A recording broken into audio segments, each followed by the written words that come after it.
ମୋ ନାଁ ଜୟରାମ ମାହାଣା, ଜିଲ୍ଲା ସାମ୍ବାଦିକ ସଂଘର ସଭାପତି, ଓଡ଼ିଶା ସାମ୍ବାଦିକ ମହାସଂଘର ଫାଉଣ୍ଡର ପ୍ରେସିଡେଣ୍ଟ। କ'ଣ କହିବେ ଆଜିର କାର୍ଯ୍ୟକ୍ରମ ଉପରେ? କ'ଣ ଆଜିର କାର୍ଯ୍ୟକ୍ରମ ମାନେ ବହୁତ ଭଲ ହେଇଥିଲା। ଗୋପାଳପୁର ପ୍ରେସ୍ କାଉନସିଲ୍ ଗଠନ ହେଲା। ଏ ଦିନଟା ଗୋଟେ ସ୍ମରଣୀୟ ହେଇକି ରହିବ ମୋ ପାଇଁ। ଆଉ ସମସ୍ତ କର୍ମକର୍ତ୍ତାକୁ ଚୟନ କରାଗଲା। ସମସ୍ତେ ଭଲ ମାନେ ସାହସୀ ଆଉ ନିର୍ଭୀକ ସାମ୍ବାଦିକମାନଙ୍କୁ ନେଇକି ଗଢ଼ା ହେଇଛି।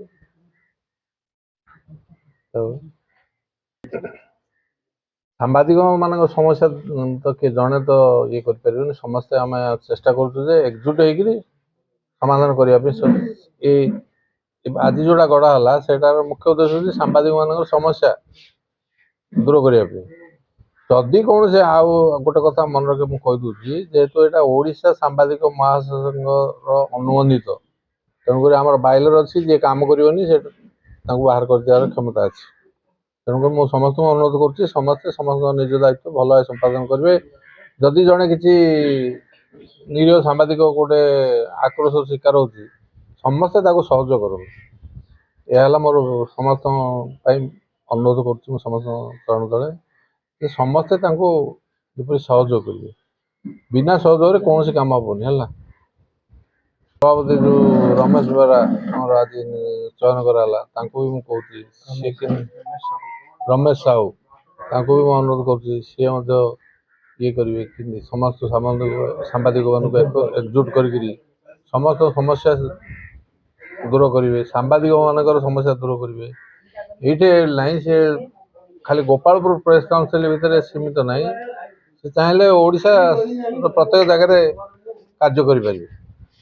ଯେହେତୁ ଏଇଟା ଓଡ଼ିଶା ସାମ୍ବାଦିକ ସହ ଅନୁମୋଦିତ, ମାନେ ଏଫିଲେଟେଡ୍ ଟୁ ଓଡ଼ିଶା ସାମ୍ବାଦିକ ମହାସଂଘ, ତେଣୁକରି ସେ ଚାହିଁଲେ, ଆପଣମାନେ ଚାହିଁଲେ ଓଡ଼ିଶାର ସବୁ ଜାଗାରେ କାମ କରିପାରିବେ। ଆପଣ ଯେଉଁ ଆଇ କାର୍ଡ଼ ତିଆରି କରିବେ, ଲେଖିବେ ଯେ ରମେଶ ଚନ୍ଦ୍ର ବେହେରା ସଭାପତି, Gopalpur press council affiliated to Odisha ସାମ୍ବାଦିକ ମହାସଂଘ।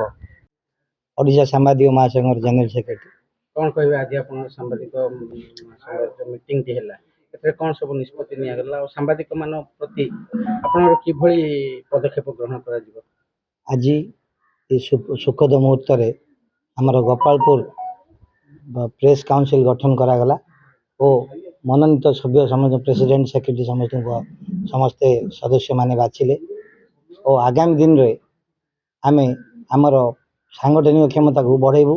ପ୍ରତ୍ୟେକ ଜିଲ୍ଲାକୁ ବିସ୍ତାର କରାଯିବ ଓ ସାମ୍ବାଦିକମାନଙ୍କର ବିକାଶ କ୍ଷେତ୍ରରେ ଯେଉଁ ଜିନିଷ ଅନ୍ତରାୟ ସୃଷ୍ଟି ହେଉଛି ତାକୁ ଆମେ ସମସ୍ୟା ଭାବି ନିଜ ଦେହକୁ ନେଇ ସମସ୍ତେ ମିଳିମିଶି କାମ କରିବୁ ଓ ସମସ୍ୟାର ସମାଧାନ କରିବୁ।